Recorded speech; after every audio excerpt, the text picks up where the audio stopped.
Hello all, I'm Shmuel Goldin, Rabbi Emeritus of Congregation Abbas Torah in Englewood, New Jersey, past president of the RCA, and I have the zchus to speak to you here from our home in Yerushalayim on Rosh Chodesh Sivan. My wife and I made Aliyah a few years ago, and I'm blessed with the opportunity to continue to write and to teach and to learn here in Eretz Yisrael and elsewhere. I thank my dear friends, Rabbi Mark Dratch and Rabbi Reuven Tradberts, for this opportunity to share a brief thought with you as we approach the holiday of Shavuot. One of the things that I find fascinating is the opportunity to return to scenes that are so familiar to us and to try to learn new lessons from them. For years, I've been fascinated by the concept of Hagbolah at Har Sinai. Why is it that at the moment of closest contact between HaKadosh Baruch Hu and Klal Yisrael, that Hashem demands that a gvul be placed around the mountain and that distance exists between him and Klal Yisrael? Why at the moment of closest contact between man and God does HaKadosh Baruch Hu insist upon distance? And the answers, of course, are manifold, and all of them bring with them lessons that can be shared and considered as we approach the holiday of Shavuot. Perhaps the most immediate is, of course, the blend of distance and familiarity that is meant to epitomize our relationship with HaKadosh Baruch Hu. Kadosh, Kadosh, Kadosh, HaKadosh Baruch Hu is distant, he's separate. Malo chol haaretz kvodo, he is as near as the natural world around us. And therefore, HaKadosh Baruch Hu, at the time of Matan Torah, at a time of familiarity, demands distance as well, that there be a recognition that HaKadosh Baruch Hu is close to us, but at the same time that distance exists. But it occurs to me that there is yet another, perhaps even more important message that emerges from the concept of Hagbolah. And to underscore it, I would return to an earlier scene that takes place at Har Sinai, the first scene that takes place at Har Sinai in the Torah, the confrontation or the encounter between HaKadosh Baruch Hu and Moshe. HaKadosh Baruch Hu turns to Moshe, and the first basic thing that he says to him is, Al tikrav halom, shal na'alecha me'araglecha, ki hamakom asher ata omed olav ad mas kodeshu. Hashem turns to Moshe and says, don't come near the burning bush, take off your shoes, because the place upon which you stand is holy ground. And one has to wonder at this opening statement by HaKadosh Baruch Hu. This is the first encounter between Hashem and the greatest leader that we've ever known. One would have expected perhaps that Hashem would begin in a much grander fashion. HaKadosh Baruch Hu would turn to Moshe and say, Moshe, do you know who you are? Do you know what's about to happen? First of all, I'm HaKadosh Baruch Hu. Second of all, I'm appointing you. You're standing on the cusp of a leadership that will change the entire world. A nation is about to be born that will change the course of history. Take off your shoes. Why is that so significant and important at this particular moment as the first impression that Moshe Rabbeinu receives of HaKadosh Baruch Hu?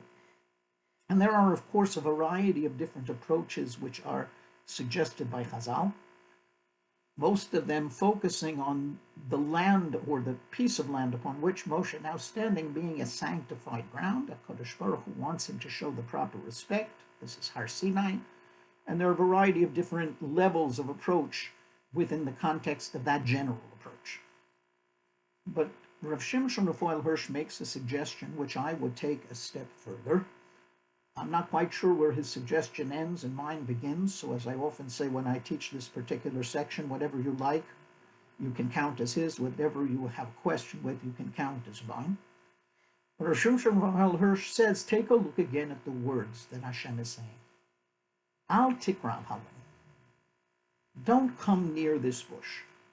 Don't look for me in burning bushes. Don't look for me in mysteries and esoteric searches. Shal na'alecha me'araglecha. Take off your shoes, root yourself to the ground. Ki hamakom asher ata omed olav ad mas kodeshu. Root yourself to the ground because the place upon which you stand is holy ground. And at that point, HaKadosh Baruch Hu is transmitting to Moshe the fundamental nature of the task that lies before him. Hashem says to Moshe, the place where you stand has the potential to be sanctified. And you are about to become a leader of a nation whose primary task will be that sanctification, Kiddush Hashem. Kedusha, sanctification, does not depend upon God alone. It's not to be found in esoteric mists. It's not to be found in distant mysteries. Kedusha is to be found in the partnership between man and God, where you stand in this world, rooted to the ground, as you sanctify HaKadosh Baruch Hu's name by weaving my will into your life and fulfilling that which I ask of you. When you do that, you sanctify the world. You are a partner in the creation of Kedusha. Stand where you are, root yourself to the ground. That is where you will find me. And in doing so, this, of course, is the best introduction that HaKadosh Baruch Hu could give to Moshe concerning the task that lies ahead. I'm going to make you the leader of a nation whose task it will be to unite heaven and earth, whose task it will be to root yourself to this world, to remain part of this world, and to bring sanctity in this world, to this world, through the partnership between man and God. We now return to Har Sinai. Kadosh Baruch Hu finds himself facing the nation at the very same place. And he turns to them again and says, during Matan Torah, during Revelation, don't look for me at the summits of Har Sinai, at the summit of Har Sinai. Don't look for me in the clouds at its top. Don't look for me in esoteric searches. You will find me. If you want to find me, if you want to discover HaKadosh Baruch Hu, stay at the base of the mountain. Put yourself, root yourself to the world. Stay within your life and stay within the context of that life. And when you do that and stay at the base of the mountain and receive the Torah and weave it into your lives individually and collectively, that's when you will discover me. That's when you will discover your potential for Kedusha. That's when we will become partners in the creation of Kedusha in this world.